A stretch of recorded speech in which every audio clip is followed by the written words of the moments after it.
आपके घुटनों में दर्द होता है, आप चल फिर नहीं पाते, चलने में तकलीफ होती है, आपको सीढ़ियां चढ़ने में तकलीफ होती है, पैरों में दुखन होती है, आप रात को सोते से उठ जाते हो, संभवतः आपके घुटनों में दर्द है, आपके नी में पेन हो रहा है, आपको गठिया है या आपको ऑस्टियोआर्थराइटिस हो रही है, आप सभी प्रबंध कर रहे हैं, इसके लिए सभी उपाय कर रहे हैं, डॉक्टर साहब से ट्रीटमेंट ले रहे हैं, फिजियोथेरेपी की एक्सरसाइज भी कर रहे हैं, बट फिर भी कहीं ना कहीं आपकी ये समस्या ठीक नहीं हो पा रही।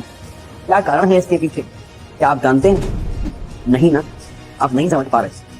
आज आपको मैं ऐसी कम से कम 5 गलतियां बताऊंगा जो अनजाने में, अननोइंगली आप करते हैं आपकी डेली रोजमर्रा के जीवन में, उन एक्टिविटीज में, जिनकी वजह से सब कुछ करते हुए भी आपकी समस्या ठीक नहीं हो पा रही।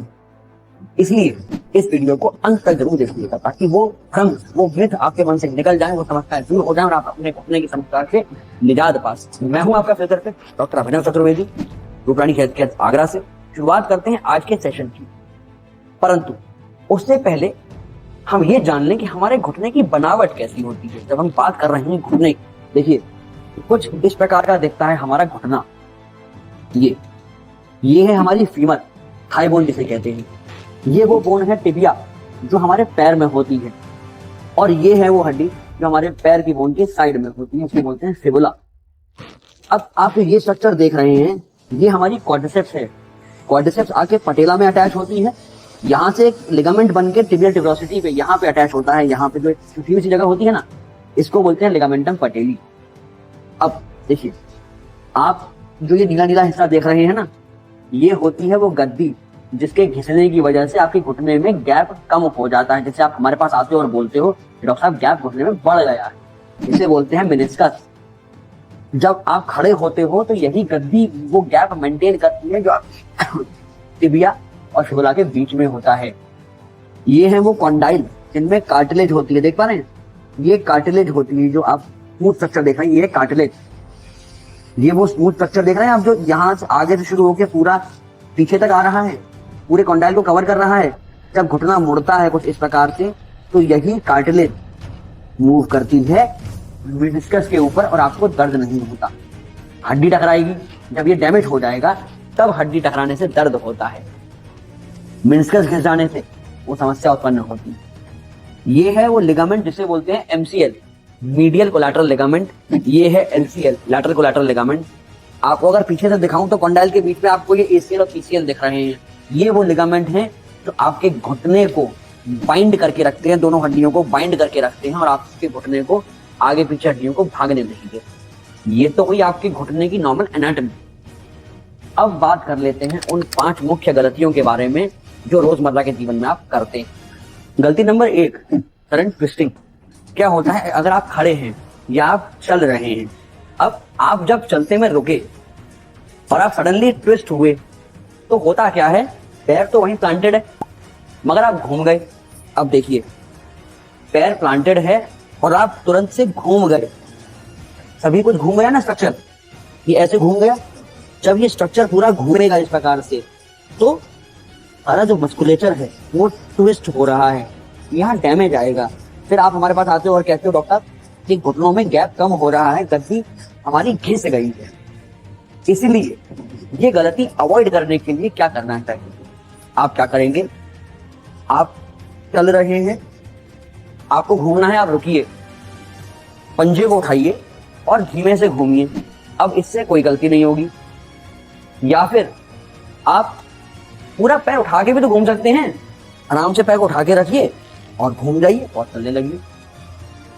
इस प्रकार से आप अपने नी की ट्विस्टिंग को बचा सकते हैं, घुटने की इस समस्या से दूर रह सकते हैं। अब बात कर लेते हैं समस्या नंबर 2 की। हम अक्सर बैठते हैं पैरों को स्टूल पे रखकर, कुछ इस प्रकार से। अब आप ये देख पा रहे हैं कि मेरा पैर तो रखा है स्टूल पर, परंतु मेरा घुटना एक्सटेंशन से ज्यादा जा रहा है, हाइपर एक्सटेंशन में जा रहा है, घुटना नीचे को दब रहा है। अगर आप इस मॉडल से समझने की कोशिश करें तो अगर मेरा घुटना ऐसे है और ये ऐसे हाइपर एक्सटेंड होगा तो देखिए, हाइपर एक्सटेंशन में ये लिगामेंट सभी खींच रहे हैं। जब ये सभी खींचेंगे, ये पोजीशन थी ना हाइपर एक्सटेंशन की, मैं इसी में आपको दिखाता हूँ पीछे की साइड। अब देख रहे हैं ये सब खींच रहा है। जब ये सब खींचेगा तो आपके लिगामेंट्स खींचते चले जा रहे हैं और फ्रंट में जो मेनिस्कस है उन पर अनावश्यक एक्स्ट्रा प्रेशर पड़ रहा है, ये आपके घुटने के डैमेज को बढ़ाता जाएगा। ये घुटने के डैमेज को बढ़ाएगा, आपको पेन होगा। फर्दर आप ये गलती करते चले जाएंगे, मेनिस्कस खत्म हो जाएंगे। फिर एक्सरे में क्या आता है, दोनों के बीच में जो गैप है वो खत्म हो चुका है, हड्डी से हड्डी टकरा रही है, फिर आपको सर्जरी करानी पड़ जाती है।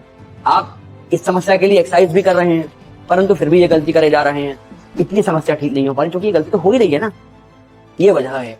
अब इसे करेक्ट करने के लिए क्या करना चाहिए, इसे करेक्ट करने के लिए एड़ी को ना रखकर उसे थोड़ा पास लाइए और पूरे पैर को सपोर्ट करिए, पूरे पैर को अर्थात काफ को, न कि सिर्फ एड़ी उस स्टूल पे रहेगी, आपकी पूरी काफ है, तो पूरी लेग की बोन है, मसल है, वो रेस्ट करेंगी। तो अब देखिए, अब मेरा घुटना हाइपरएक्सटेंशन में नहीं जा रहा है, पूरा सपोर्टेड है, रेस्टेड है। इस पोजीशन में कोई गलती नहीं है, पैर नॉर्मल एनाटॉमिकल पोजीशन में है, किसी मसल, किसी लिगामेंट, किसी मेनिस्कस पे कोई जोर नहीं पड़ रहा है, बहुत ही कंफर्टेबली आप और लंबे समय तक भी बैठ सकते हैं बिना किसी समस्या। और ये गलती आप और करते हैं, जब आपका पैर ऐसे रखा है, बहुत देर तक रखा है, आप उठ के खड़े होते हैं, कई बार देखा ये पैर लोड नहीं ले पाता, पकड़ के उठते हैं आप लोग, ये इसीलिए होता है क्योंकि आप अपने घुटने पर अनावश्यक दबाव दे रहे हैं। ये हुई आपकी गलती नंबर 2। बात करते हैं गलती नंबर 3 के बारे में। देखिए, ये है वज्रासन। वज्रासन करना गलत नहीं है, करना चाहिए, ये कुछ उन चुनिंदा आसनों में से है जो आप खाने के बाद कर सकते हैं। परंतु कई बार लोग गलती क्या करते हैं, सपोज उनका बड़ा मन है या प्रैक्टिस है कि ये आसन करने की, करते भी, कभी कभार घुटने में हल्की तकलीफ होती है, वो फिर भी मानते नहीं, इस आसन को करते चले जाते हैं। या फिर कुछ लोग जो इस आसन की शुरुआत कर रहे होते हैं, वो स्टार्टिंग से ही लंबे समय तक बैठने का प्रयास कर लेते हैं। देखिए, हम जब वज्रासन करते हैं, ये जाहिर सी बात है कि नी पूरा फ्लेक्शन करता है, बल्कि हाइपर फ्लेक्शन में चला जाता है, अर्थात जो नियत उसकी रेंज है उससे ज्यादा ही फ्लेक्स होता है। बिल्कुल आपका जो हिप पोर्शन है वो आपकी देखिए एड़ी पे लग जाता है। कई बार लोग बैठते हैं इस प्रकार के वज्रासन में, अब नहीं आपका घुटना मुड़ रहा है, हाइपर फ्लेक्शन में जा रहा है, साथ में आपकी जो एंकल की मसल्स हैं ये भी खिंच रही हैं, इनमें भी इंजरी हो जाती है। इसको अवॉइड करने के लिए करना क्या चाहिए, आपको कुछ इस प्रकार के एक सपोर्ट का प्रयोग करना चाहिए। इस सपोर्ट को आप जब लगाएंगे अपने पैरों के बीच में, देखिए कुछ इस प्रकार से। अब अगर मैं बैठूंगा वज्रासन में तो देखिए मेरे पैरों पे कोई लोड नहीं आ रहा, पैर मेरे एकदम फ्री है। मैं आपको अगर ऐसे मोड़ के भी दिखाऊंगा तो भी मेरे पैर एकदम फ्री है, मैं आराम से बैठा हूं, क्योंकि मेरा जो वेट है वो इस सपोर्ट के ऊपर आ रहा है। अब मेरे नी देखिए यहाँ पर अब गैप आ रहा है, आपके घुटनों में वो गैप रहेगा, वो पूरा फ्लेक्स नहीं हो रहा है, इसलिए ये सारा जो मस्कुलेटर है, हमारा क्वाड्रिसेप्स मसल है, लिगामेंटम पटेली है, लिगामेंट्स है, एसीएल है, पीसीएल है, ये सभी रिलैक्स रहेंगे, हमारे मेनिस्कस पे कोई लोड नहीं पड़ेगा। जब ऐसा होगा तो संभवतः आप जो एक्सरसाइज कर रहे हैं घुटनों की दर्द को दूर करने के लिए, उनमें आपको लाभ मिलता रहेगा, क्योंकि आपको वो कंटिन्यूस ट्रॉमा नहीं हो रहा जो इस आसन को करने से या अधिक करने से आपको हो रहा था। और बिगिनर्स के लिए तो ये बहुत अच्छा है ही है सपोर्ट, बिगिनर्स को ये यूज करना चाहिए। आप इसे ऑनलाइन भी ऑर्डर कर सकते हैं या बाजार से भी खरीद सकते हैं, प्रयोग करिए। और इस सपोर्ट का प्रयोग करने में कोई संकोच नहीं होना चाहिए। आप बिगिनर हैं, आपको कोई कष्ट हो रहा है तो प्रयोग कीजिए इसका, समस्या से तो एटलीस्ट दूर रहेंगे। अपनी समस्या को दूर रखना कोई बुरी बात नहीं होती है ना। अब आप हमें इंस्टाग्राम पे डीएम करके बताइए आपको, क्या आप भी इनमें से कोई ना कोई गलती कर रहे हैं। इंस्टाग्राम पे आपको डीएम करने के लिए इसलिए कह रहा हूँ क्योंकि हम उसका रिस्पॉन्स जल्दी दे पाएंगे। और हाँ, इस वीडियो को लाइक कर दीजिए, हम सब 500 लाइक तो बनते हैं। बात कर लेते हैं आपकी गलती नंबर 4 के बारे में। आपको याद है शुरुआत में मैंने आपको बताया था कि पैर हम ऐसे रख के बैठ जाते हैं। अब इसमें हम एक गलती और करते हैं, हम दोनों पैर रख के बैठ जाते। पहले तो एक पैर रखा था, समस्या हो रही थी, अभी और हमने बढ़िया काम करा, दूसरा और बढ़ा लिया, ये ऐसे पैर रख दिया ऊपर। अब ये नी तो हाइपर एक्सटेंशन में जा ही रहा था, आपने और दबाव डाल दिया उसके ऊपर, तीसरा पैर और रख दिया। नी आपका एक्सटेंशन में तो जा ही रहा था, अभी और एक्सटेंशन में चला गया।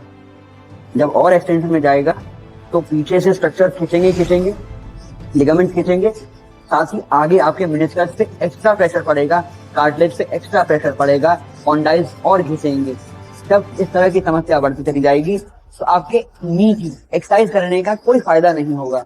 आप वहां नी की एक्सरसाइज करते जा रहे हैं, यहाँ पर आप अपने नी पे अनावश्यक दबाव डालते जा रहे हैं। साथ में आपकी शिन बोन पे भी लोड आ रहा है, घुटना भी डैमेज हो रहा है और शिन बोन भी डैमेज होती चली जा रही है, तो फिर कैसे आप ठीक होंगे?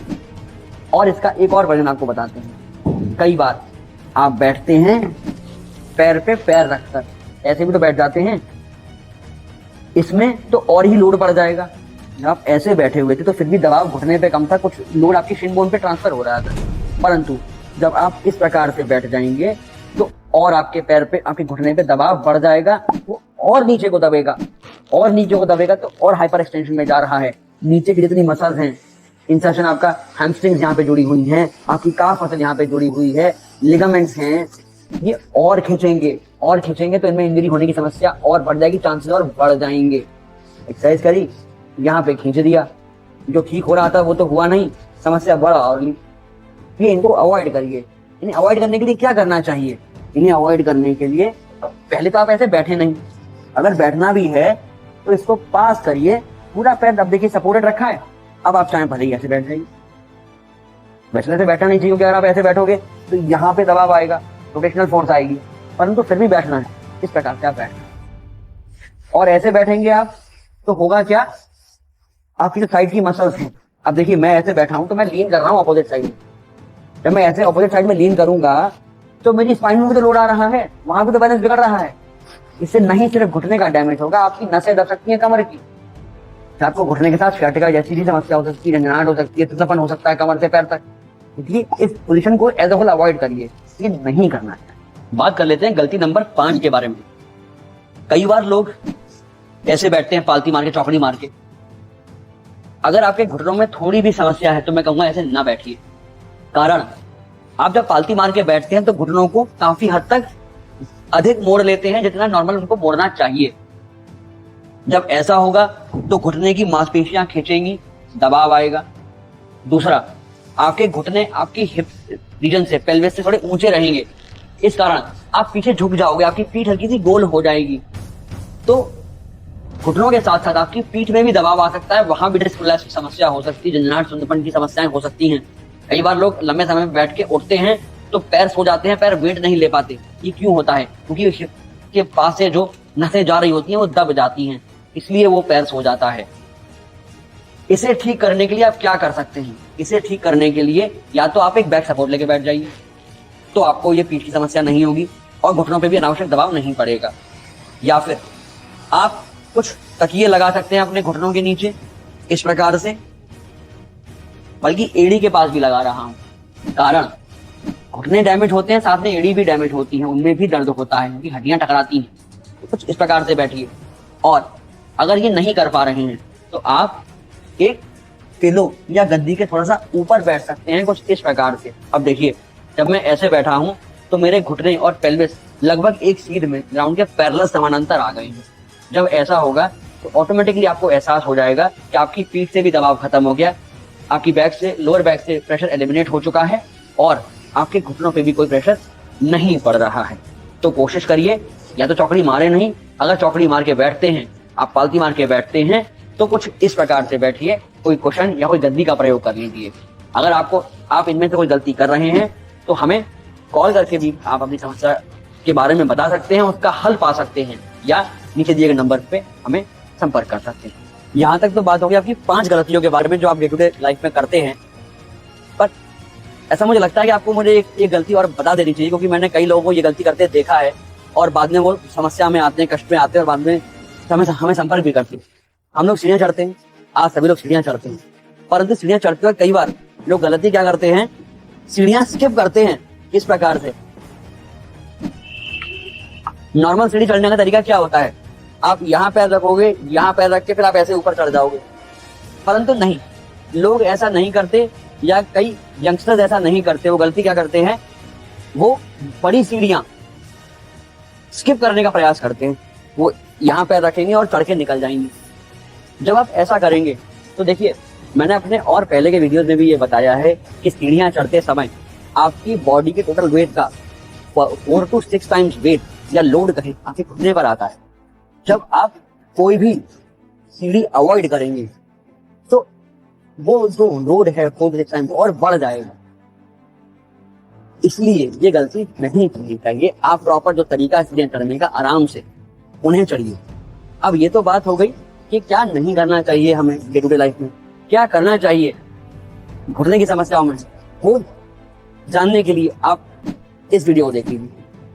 और अगर आपके आसपास भी कोई ऐसे व्यक्ति हैं जो ये गलतियां कर रहे हैं, जिन्हें आप समझा नहीं पा रहे हैं, उन्हें समझाने के लिए ये वीडियो शेयर कर दीजिए। अपने चैनल को सब्सक्राइब कर लीजिए ताकि और अच्छे से इन्फॉर्मेटिव वीडियो आपको मिलती रहे।